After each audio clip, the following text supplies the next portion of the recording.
Assalamualaikum warahmatullahi wabarakatuh. Apa kabar Ramasinta Batam Indonesia? Kembali kita berjumpa di ruang 1007 dan sudah lama kami tidak hadir di gedung DPRD Kota Batam setelah kita lebaran. Nah, sekarang kami hadir kembali di gedung DPRD Kota Batam. Ramasinta Batam Indonesia, salah satu kelengkapan ya yang ada di DPRD Kota Batam adalah Badan Pembentukan Peraturan Daerah. Nah, sekarang saya sudah bersama dengan ketua yang baru yang beberapa waktu yang lalu sudah ditetapkan untuk Badan Pembentukan Peraturan Daerah yang baru. Bersama saya Ramasinta Batam Indonesia adalah Bapak Muhammad Mustafa SHMH. Assalamualaikum, Pak. Waalaikumsalam warahmatullahi wabarakatuh. Ini minta waktunya sejenak di antara maratonnya rapat ke rapat yang lainnya ya. Minta di sela-sela waktu istirahat kita gunakan untuk memberikan edukasi kepada masyarakat, kepada Ramasinta, apa sih peran dan juga fungsi untuk Bapemperda di DPRD Kota Batam ini, sehingga masyarakat juga tahu bahwa ternyata proses perda itu tidak seperti membalikkan telapak tangan, banyak sekali dan juga panjang prosesnya. Nah, sebelumnya kami mohon dijelaskan terlebih dahulu, apa sih peran dan fungsi dari Bapemperda di DPRD Kota Batam? Iya, dengan Ibu siapa ya? Saya dengan Yanti Larsati, Pak. Bu Yanti ya? Iya. Nah, jadi tusi dari tupoksi dari Bapemperda itu sendiri, itu bagian dari alat kelengkapan yang ada di DPRD. Tugas utamanya adalah membentuk peraturan-peraturan daerah yang ada di daerah tersebut. Contoh kalau kita kan di Kota Batam. Ya, baik. Dalam hal untuk Bapemperda sendiri, untuk tupoksi yang paling pokok bagaimana itu outputnya adalah peraturan-peraturan daerah yang memang itu dimauin oleh masyarakat, dan kedua untuk menunjang pemerintah daerah dalam salah satu penggenjot untuk masukin APBDE, PAD kita. Terus kedua mengatur dari sisi kemasyarakatannya, yang dia ada loose aturan yang tidak diatur di undang-undang lebih tinggi.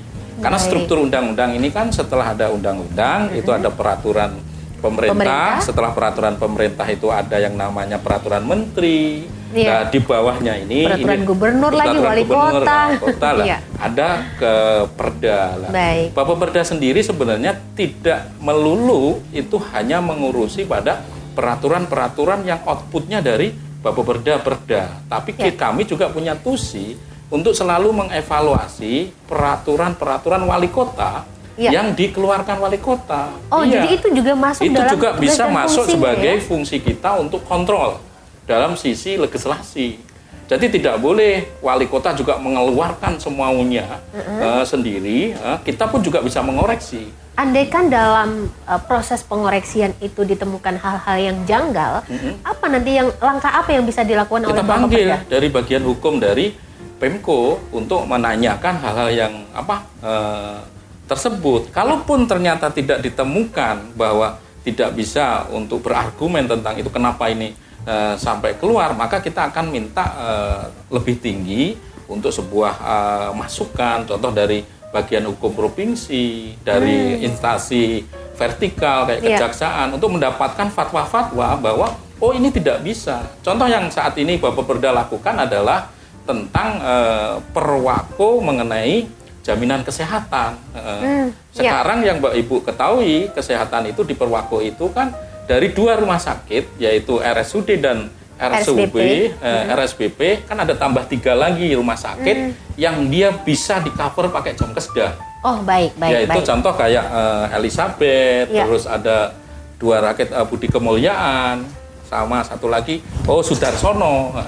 Artinya kenapa kami hanya pada bertanya, kenapa kok hanya 5 rumah sakit? Kenapa nggak ditambah? Gitu ya? Terus kedua, cara mengurus surat masyarakat untuk kan ada itu syarat untuk mendapatkan itu di perwako itu kan dalam waktu sekian hari 2 kali 24 jam.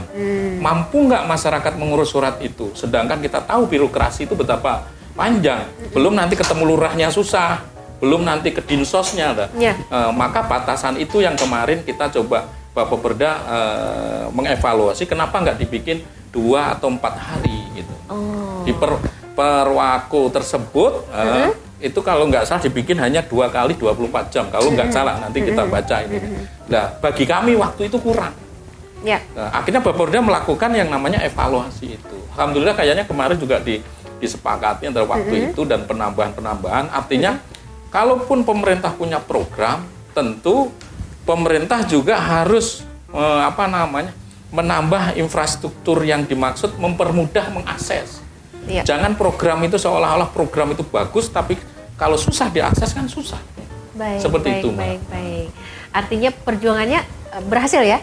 Ya alhamdulillah itu kemarin ada agak mudah nanti terutama waktu. Dari keleluasaan masyarakat dalam mengurus suratnya ya. gitu ya. Karena ada syarat di situ. Dia harus tidak mampu. Setelah tidak mampu dia punya pencacah, data pencacah di TKS namanya. Ngurus 2 surat ini nggak mudah. Itu artinya mereka atau masyarakat yang memang belum masuk di BPJS Kesehatan. Betul. Jadi baik orang yang tidak mampu iya. saat bersamaan dia belum punya pengcoveran BPJS Kesehatan yang dibayar oleh pemerintah daerah melalui PBI. Ya. Ya, karena ketidaktahuan mereka rata-rata.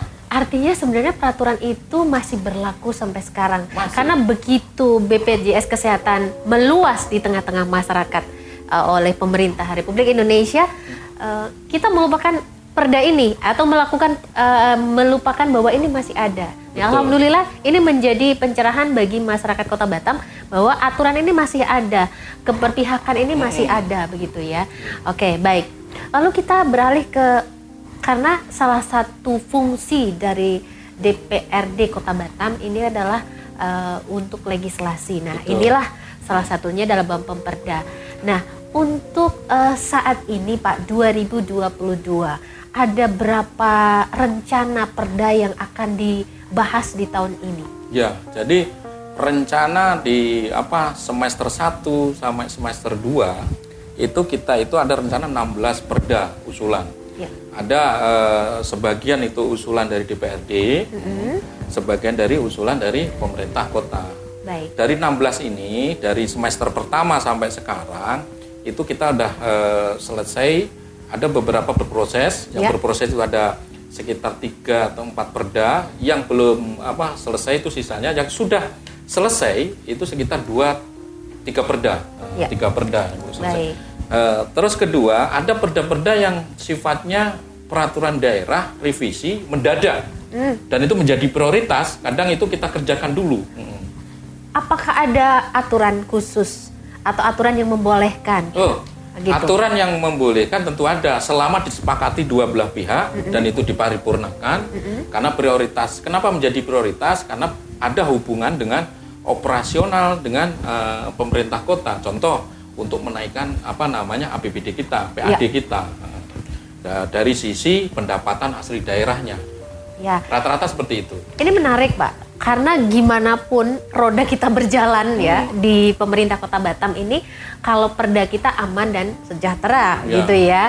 Nah, apa upaya melalui perda yang apakah itu perda baru, apakah itu revisi gitu ya, yang upaya untuk menambah atau meningkatkan peluang penambahan PAD kita? Ya, jadi kita coba bahas secara global dulu. Global itu secara menyeluruh dulu. Ini kan memang salah satu tupoksi dari DPRD, yaitu di AKD kita ada beberapa perda, yaitu legislasi. Legislasi ini pada prinsipnya ini juga bagian dari tesis S2 saya. Wah, salah satu adalah karena membuat perda. Ini jadi pengen menggali, ambil jurusan apa, Pak? Hukum. Nah, dan salah satu tesisnya itu bahwa kinerja Bapeda kalau dihitung dari kuantiti perdanya, tidak kualitas perdanya, maka saya rasa ini kurang pas. Baik. Sedangkan satu perda itu butuh biaya banyak. Betul. Biaya banyak. Maka bagaimana perda-perda yang kita susun ini benar-benar perda yang punya potensi. Potensi mengaturnya bagus. Contoh tadi Ibu tanya tentang perda pendapatan asli daerah, distribusi. Tentu selain mengatur, menambah PAD kita, cuma juga mengatur supaya masyarakat tidak terbebani. Betul. Karena distribusi ini kan ke masyarakat. Betul. Dan di aturan juga kita boleh memungut distribusi setelah melakukan pelayanan. tidak boleh distribusi dipungut dulu baru pelayanan. Contoh nih, kayak ibu kan pasti ada namanya retribusi sampah. Betul. Ya, sampah harus diambil dulu, sampah harus dibersihkan dulu baru memungut retribusi. Begitu juga parkir di pinggir jalan atau parkir di dalam mal, maka harus menyiapkan fasilitasnya dulu. Tidak boleh hanya, mohon maaf nih, di pinggir-pinggir susun-susun terus sebenarnya tidak bisa seperti itu. Ini yang perlu bahwa Bapak Perda ke depan di saat itu amanah ada di kami selalu berbicara dengan seluruh anggota Bapak Perda. Kita punya waktu 2,5 tahun, maka mau nggak mau Bapak Perda yang tahun ini berharap kita punya legacy, warisan yang nantinya bisa terus-menerus digunakan. Warisan itu bentuknya apa? Aturan. Aturan ya. Ya. Luar biasa nih. 2,5 tahun sampai 2024 ya Pak ya. Oke. Baik, Rama Sinta Batam Indonesia. Kita masih bicara tentang perda. Nah, kira-kira nih Pak, perda yang tadi bisa menaikkan retribusi selain tadi beberapa waktu lalu parkir juga masuk di dalamnya ya Pak. Betul. Ya, parkir khusus ya yang di pinggir jalan masih belum dengan syarat-syarat yang diberikan oleh DPRD kepada pemerintah Kota Batam. Nah, selain itu apa lagi Pak? Untuk yang saya tahu untuk kenaikan yaitu kenaikan di dunia malam, kayak diskotik itu apa namanya? Oh, hiburan malam. Hiburan malam itu ada memang kita coba naikkan sedikit. Kita juga tahu posisi itu juga bagian dari penunjang pariwisata. Tetap harus pada payung-payung yang namanya Batam sebagai dunia bandar madani tetap harus dikedepankan. Jadi kita bukan pokoknya dapat penghasilan besar, distribusi dari normal, tidak. Pada posisi ini mau nggak mau itu karena kita ini sudah bagian dari pariwisata yang ada itu, ya itu kemarin kita naikkan. Terus ada untuk kenaikan di perhotelan kalau nggak salah juga pajak itu juga kita ini yang sudah diatur di di pusat itu nggak kita sentuh. Contoh kayak pajak 10% pajak penginapan itu kan juga ada beberapa yang diatur di pusat kan. Yang belum diatur kita atur di perda itu. Ya salah satu yaitu pajak pariwisata, pajak restoran, sama ada pajak mobil khusus itu kemarin adalah yang agak masyarakat komplain itu memang parkir. Parkir pinggir jalan ya Pak ya. Pinggir jalan dan di dalam juga. Karena ada di sini juga kami ingin jelaskan bahwa ini sudah secara optimal kita bahas, kita bandingkan dengan pihak-pihak lain bahwa posisi kita memang posisi parkir kita masyarakat semoga aja paham kita rendah 2.000 dibandingkan di tempat-tempat lain ya. Tempat lain itu ya mohon maaf lah kayak di Jakarta ada di ini udah sekitar 4.000 untuk yang mobil sampai 5.000. Terus ini yang mobil saya bahas kan. Nah, terus kalau kayak di Surabaya udah di atasnya sana. Maka dengan penambahan ini ya tentu kita ada penambahan PAD itu. Itu Bu. Karena itu juga kesepakatan untuk mengcovery dengan kondisi kena 2 tahun berturut-turut itu memang kita ceplok PAD kita, maka salah satunya untuk mengcovery itu yaitu bagaimana kalau kita rubah ini. Ini membebankan masyarakat enggak? Ya tentu kita benar-benar hati-hati waktu itu. Mungkin itu. Oke. Nah, sekarang begini Pak, kita agak balik tentang proses terjadinya sebuah perda. Ya. Nih, tadi ada beberapa perda yang memang di situ kewenangannya, tupoksinya adalah kaitannya dengan peraturan daerah di Kota Batam ini. Nah, bagaimana alurnya Pak bisa sampai menjadi sebuah perda? Alur sesuai aturan yang termaktub di aturan itu bahwa sebelum itu menjadi perda itu ada beberapa proses yang harus dijalankan. Tadi perda itu bisa bersumber dari 2 tempat. Inisiasinya.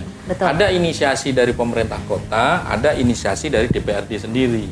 Nah, inisiasi itu sebelum semester pertama paripurna itu kita akan ada membahas.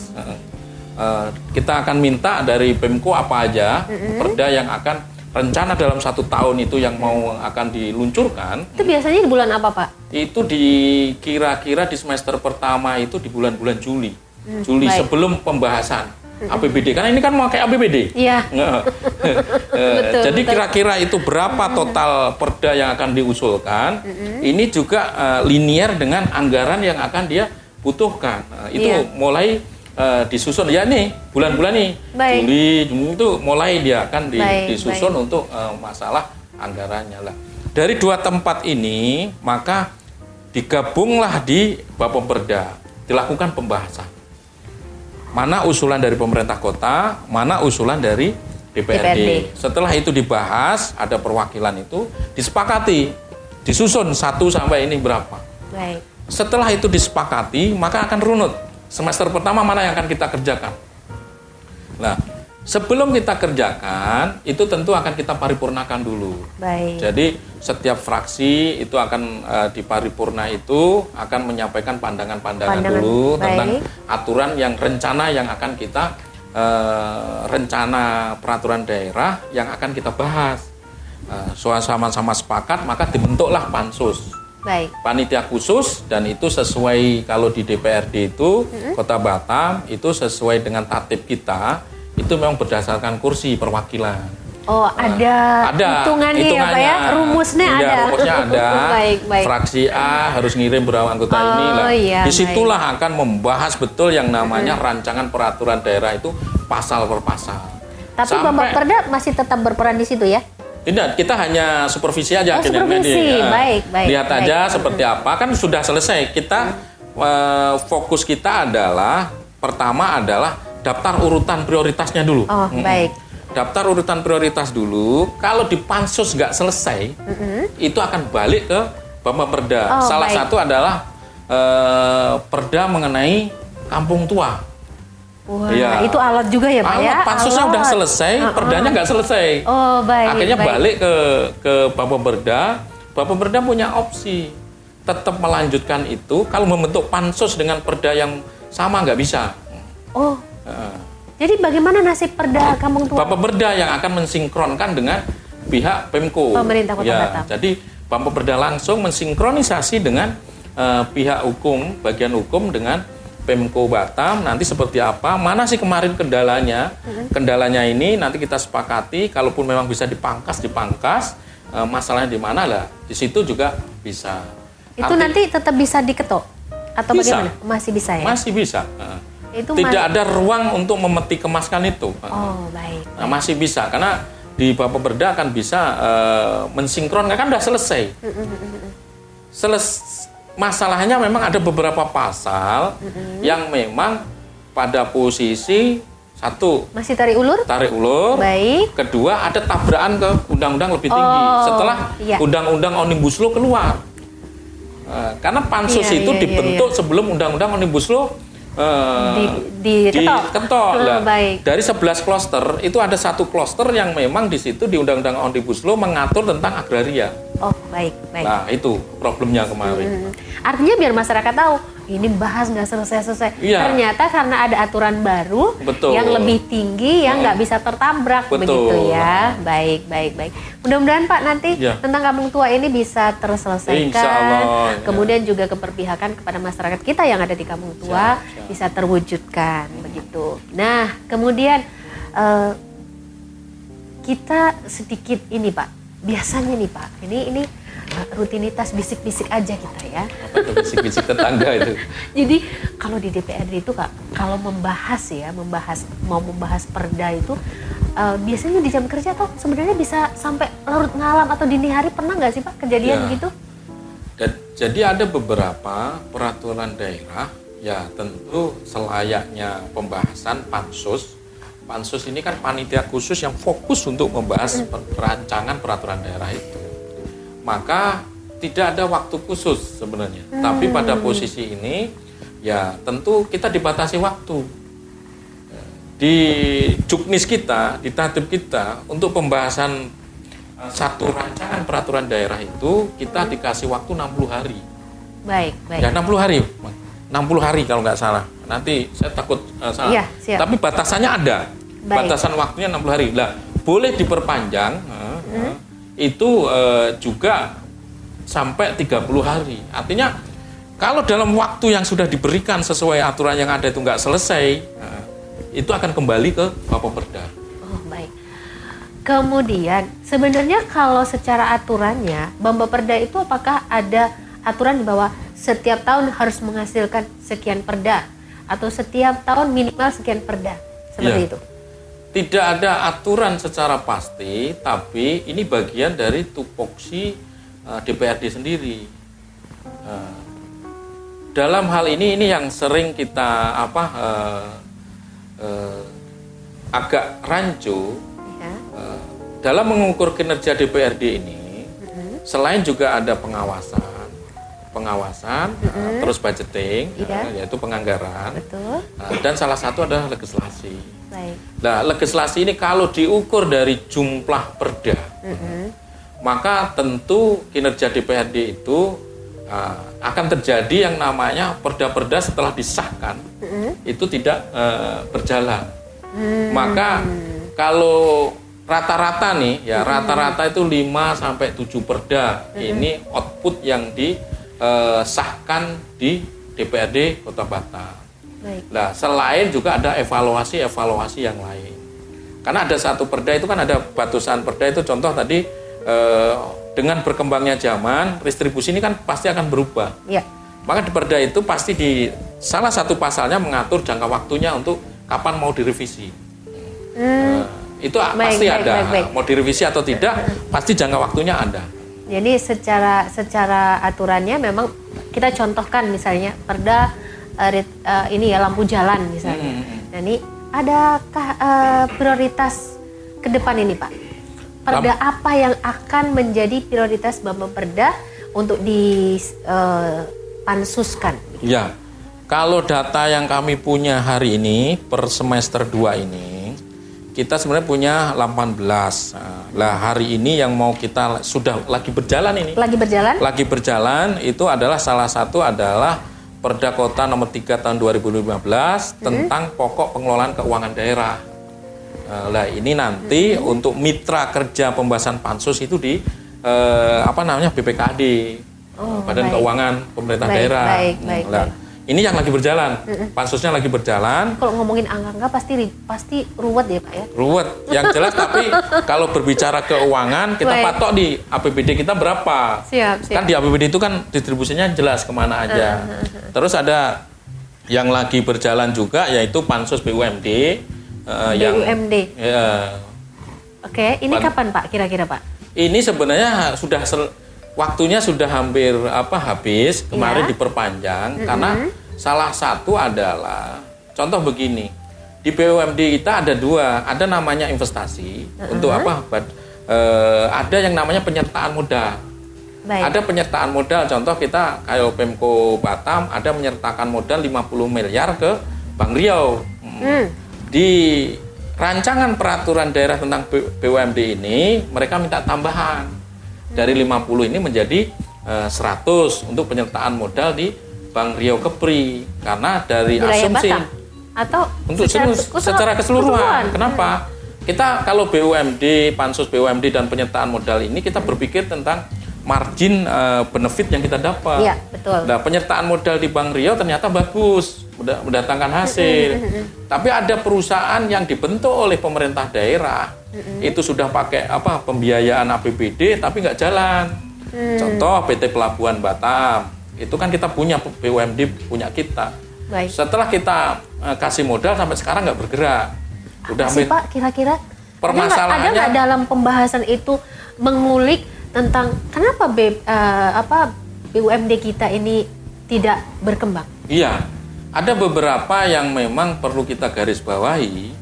BUMD ini memang ini mutlak pemegang kendali itu pemerintah kota, yaitu Pak Wali Kota. Baik. Iya. BUMD salah satu ya yang tidak bisa berkembang secara pesat, contoh Pelabuhan Batam. Pelabuhan Batam ini selain juga pada posisi yang dikelola adalah pinggiran-pinggiran pantai yang akan berhubungan dengan contoh kapal untuk ini, contoh Belakang Padang ke ini. Berarti itu pelabuhan-pelabuhan di luar yang dikelola oleh BP Batam? Iya, karena kita nggak bisa mengelola itu. Karena Baik. secara aturan ada yang haknya provinsi, ada haknya pusat. Ya. Maka yang kita kelola kayak Belakang Padang, semua itu ada. Sagulung. Iya betul, itu bisa. Nah, Iya. potensi plan bisnisnya juga bagus. Cuma kenapa ini nggak bisa jalan? Ya ternyata direksinya nggak ada. Nah ini kan, terus PT Pembangunan Batam. Namanya PT Pembangunan Batam. Kalau kita proyek di mana-mana, kenapa kita nggak bisa dapat kerjaan itu? Contoh lah, kalau di DKI ada yang namanya yang untuk ngurusin pasar itu kan BUMD juga itu, yang di DKI. Kenapa kita BUMD kita Pembangunan Batam tidak juga mengurusi contoh pasar induk? Nah iya. Ya pasar induk. Kenapa ini stuck ya? Sama. Ternyata juga direksinya juga butuh pembenahan di sana. Yang menguntungkan hanya penyertaan modal yang di Bank Riau. Iya. Dari 50 miliar kita penyertaan modal, itu ada bawa profit sekitar 50 miliar. Yang tidak profit tadi, ya, apakah ada kesimpulan juga di dalam pembahasan itu? Ini bakalan lanjut atau bakalan seperti apa? Jadi kesimpulan pertama adalah karena Perda ini tidak melihat siapa nanti wali kotanya. Siap. Perda ini akan digunakan wali kotanya siapa aja. Maka potensinya masih ada. Pelabuhan kita kepulauan pasti ada. Baik. Kedua, PT Pembangunan Batam. Batam ini besok akan tetap berkembang. Yang tidak bisa benar-benar diselamatkan sepertinya adalah penyertaan modal 2 miliar yang ada di Riau Airline. Riau Airline itu punyanya Provinsi Riau. Itu penyertaan modal yang sampai sekarang kita datang ke sana ternyata sudah 2 kali Riau Airline itu dipilotkan. Maka ini pada posisi kemungkinan tidak bisa diselamatkan. Terus bagaimana untuk menutup itu? Ternyata nggak mudah. Ya. Untuk kemudian nggak mudah karena ada aturan-aturan yang memang bertingkat yang memang harus diselesaikan. Yang perlu adalah yang dua ini yang punya kita, yaitu PT Pembangunan Batam dan PT Pelabuhan Batam. Secara potensi bisnis masih bagus, maka kami bersepakat untuk tetap kita akan pertahankan dan kita nilainya kita akan tambah. Terus baru setelah ini kerangkanya udah kita bikin nih. Wali kota mau gunakan nggak? Nah itu aja. Baik. Kalau wali kota serius, maka BUMD ini akan menjadi besar. Baik. Tapi kalau wali kotanya takut dalam menjalankan menunjuk orang untuk menjalankan BUMD ini karena hal-hal yang mungkin dalam tanda kutip negatif tentu dia akan seperti ini.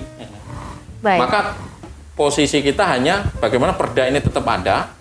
Masalahnya nanti tergantung wali kota mau jalankan atau tidak. Baik, Ramasinta. Mudah-mudahan ini dikaji lebih jauh oleh timnya Pak Wali dan seperti yang disampaikan oleh Bapak tadi bahwa masih ada peluang bisnisnya di situ ya. Ya kalau kita kembangkan pelabuhan-pelabuhan kita seperti Belakang Padang, kemudian Sagulung dan lain sebagainya, mudah-mudahan ini menjadi peluang PAD kita. Betul. Gitu ya.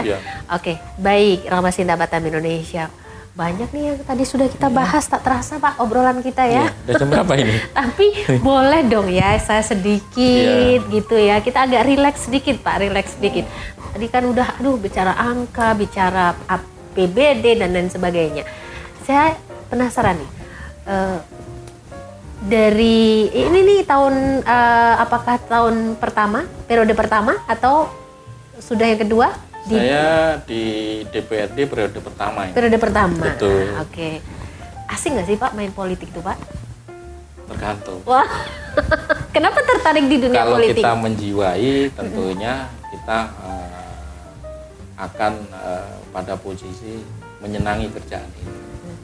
Background saya dulu adalah kerja di pabrik di Toshiba, dan saya memang aktif di perburuan. Terakhir saya sebagai ketua SPM Kota Batam. Oh, jadi sudah dulu demo dong? Iya, kerjaannya. Iya.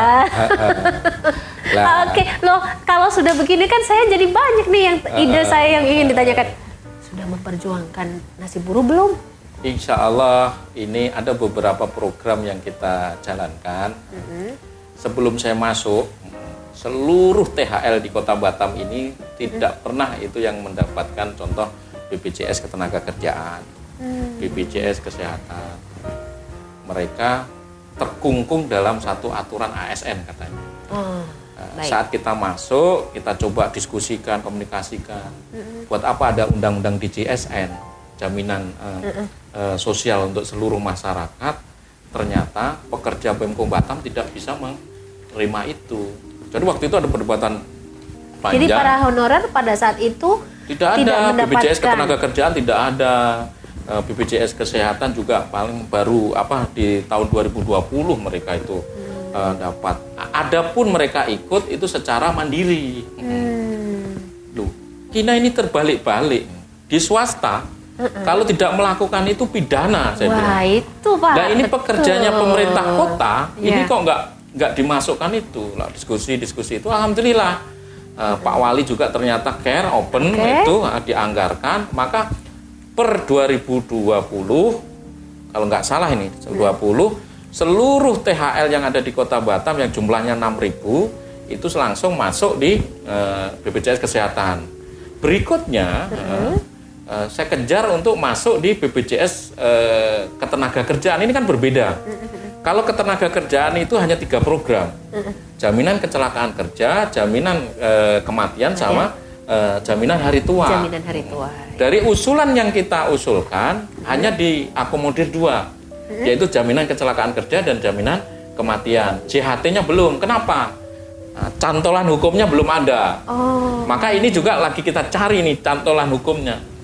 Kami Kira-kira itu cantolan hukumnya harus undang-undang atau undang-undang? harus undang-undang. Undang-undangnya apakah ada. Tidak tercantum di dalam tercantum. Cuma masalahnya adalah pemerintah kota pedomannya adalah undang-undang ASN. Lah kami ini kan undang-undang DJSN yang bulat dulu.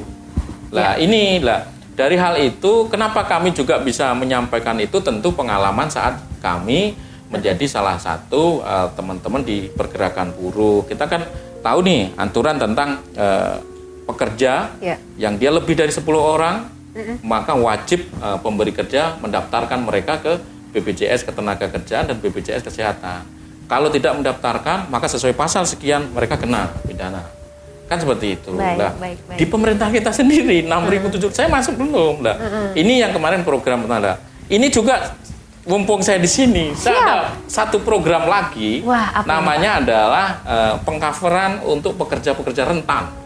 Apa itu, Pak? Pekerja rentan itu salah satu adalah imam-imam masjid, mubalek, guru-guru ngaji, pengurus-pengurus gereja, semuanya.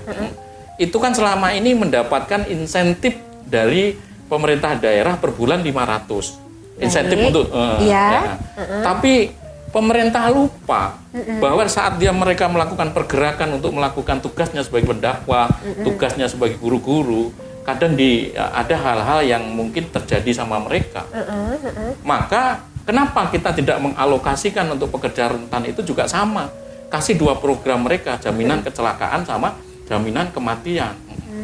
Supaya kita bukan ini.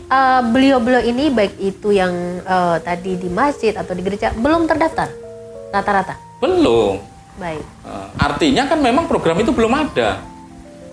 Kami berharap mereka, karena hitungnya, karena kalau kita belum ini, kita data di Kesra ada berapa? Data di Kesra berapa sih yang kemarin dapat insentif itu? Itu aja data pertama. Maaf. Yang perlu kita data dulu, setelah itu panggil BPJS. Ada nggak untuk program mereka para pekerja rentan? Kalau ada, ayo kita anggarkan berapa? Paling juga setahun nggak lebih dari 200. Kami kemarin melihat ada artinya secara pembiayaannya di-cover oleh APBD ya? Iya, di-cover APBD boleh, di-cover oleh CSR boleh. Baik. Kan ada CSR yang mohon maaf lah, secara penyalurannya kan pemerintah yang nyalurin. Baik. Dan kenapa kami mengusulkan seperti itu? Ini juga pengalaman. Kemarin ada salah satu ustadz atau apa, saat pergi mau khotbah Jumat jatuh. Baik. Kecelakaan ini semua. Akhirnya biaya sendiri. Nah, kalau mereka punya BPJS Ketenagakerjaan, maka biaya itu akan di-cover oleh BPJS Ketenagakerjaan. Iya. Betul. Dan terakhir kita juga sahabat kita yang THL yang ada di DPRD juga kan meninggal kemarin, Pak Afrinaldi. Itu almarhum karena jantung. Ya. Tentu saya juga mengucapkan terima kasih kepada Sekwan, mengucap terima kasih kepada pemerintah kota. Seandainya waktu itu kita nggak sepakati tentang BPJS Ketenagakerjaan, maka ahli waris Pak Afrinaldi yang kemarin staf di DPRD nggak akan mendapatkan bantuan atau santunan dari BPJS Ketenagakerjaan melebihi ekspektasi yang kita dapat. Mereka mendapatkan 160 juta bantuan dari BPJS Ketenagakerjaan. Anaknya yang 2 masih SMA per tahun dapat 3 juta, yang kuliah dapat 12 juta per tahun sampai 6 tahun. Artinya kalau kita nggak ikutkan, mampu nggak DPRD memberikan seperti itu? Kalau nggak mampu, ya sudah kita bekerja sama sesuai aturan yang ada di negeri ini. Undang-undang JJSN itu dibuat untuk masyarakat semuanya, bukan untuk kelompok-kelompok tertentu. Itu yang perlu kita pahami. Baik, baik. Jadi berjuang untuk pekerja bisa demo pada saat itu atau juga bisa sekarang ya. Iya. Karena THL kita atau THL itu pekerja juga pekerjanya pemerintah. Baik.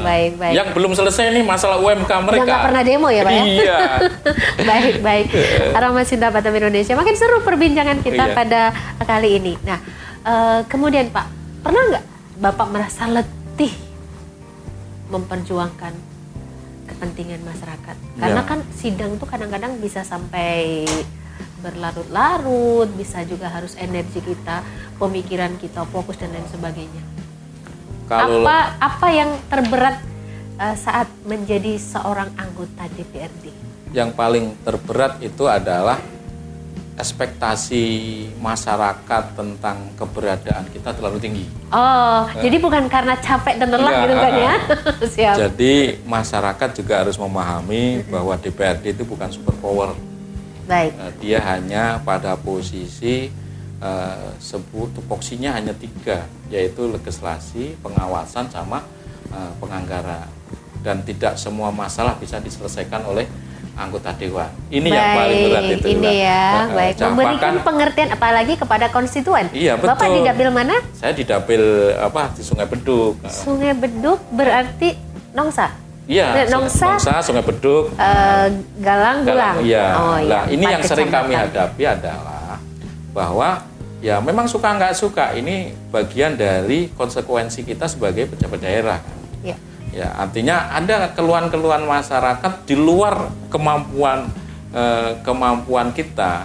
Ya, salah satu contoh urusan tentang hutang piutang. Itu lapor ke kita. Hutang piutang, terus urusan mohon maaf artinya ribut sama pasangan. Bukan. Iya. Tetangga nih lah. Ini yang kadang kami ini. Terus kedua, ya wajar kami tetap akan memikirkan dan kalaupun itu bisa kita respon bisa cepat. Nah ini menjadi kewajiban kita bersama juga di saat mohon maaf nih kondisi nyari kerja kan susah. Betul. Kadang mereka tidak bisa membayar kontrakan gitu kan. Datang ke kita juga kan ya? gitu kan. Nah, ini kalau kita bisa jelaskan mengerti pas kita kadang kita juga manusia biasa. Baik. Kadang punya kadang enggak. Ini yang kadang yang ternyata seperti ini beratnya saat ekspektasi masyarakat bahwa semua masalah bisa diselesaikan oleh dewan anggota kan, gitu. Dewan ya. Kalau masalah kerjanya bagi kami lebih berat di perusahaan, Bu. Perusahaan itu sekali jam 7 datang, kita berdiri sampai jam 7. Jam 7, 7 to 7. Iya. Kalau kita memang kalau di Dewan pada porsi kan kebijakan. Kalau masalah rapat-rapat itu hal biasa. Kita menyampaikan aspirasi masyarakat, kita sampaikan di lembaga resmi, ini kan kebijakan. Maka politik ini kan kita ingin masuk dalam kebijakan dalam bentuk sistem. Nah, seperti itu. Oke, ada 2 yang terakhir. Yang pertama adalah dengan sebagai Ketua Bappeperda Kota Batam, apa yang ingin disampaikan kepada masyarakat karena ini akan ditayangkan di Ruang 1007 channel YouTube dan juga akan ditayangkan di 100,7 Batam FM.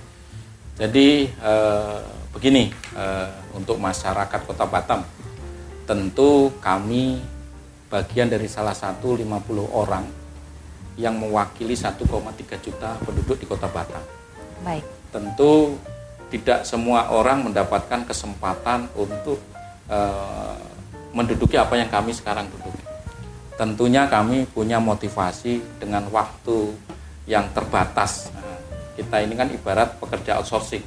Ada waktunya 5 tahun selesai. Ya, Pak, ya? Nah, ada waktu tinggal 2,5 tahun ini.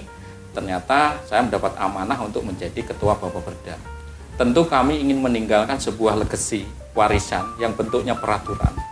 Yang peraturan itu bukan hanya sekedar diorbitkan, tapi Baik. peraturan itu benar-benar bisa dimanfaatkan oleh masyarakat. Ya, kita tidak bisa selalu saya sampaikan, karena tadi juga saya sampaikan, kami tidak ingin mengejar kuantiti dalam perda itu, tapi kami ingin mengejar kualitas perda itu benar-benar dibutuhkan oleh masyarakat dan benar-benar dibutuhkan oleh pemerintah daerah untuk memacu PAD untuk ketertiban umum. Nah, seperti itu. Artinya dalam waktu yang sangat pendek ini, 2,5 tahun itu pendek. Baik.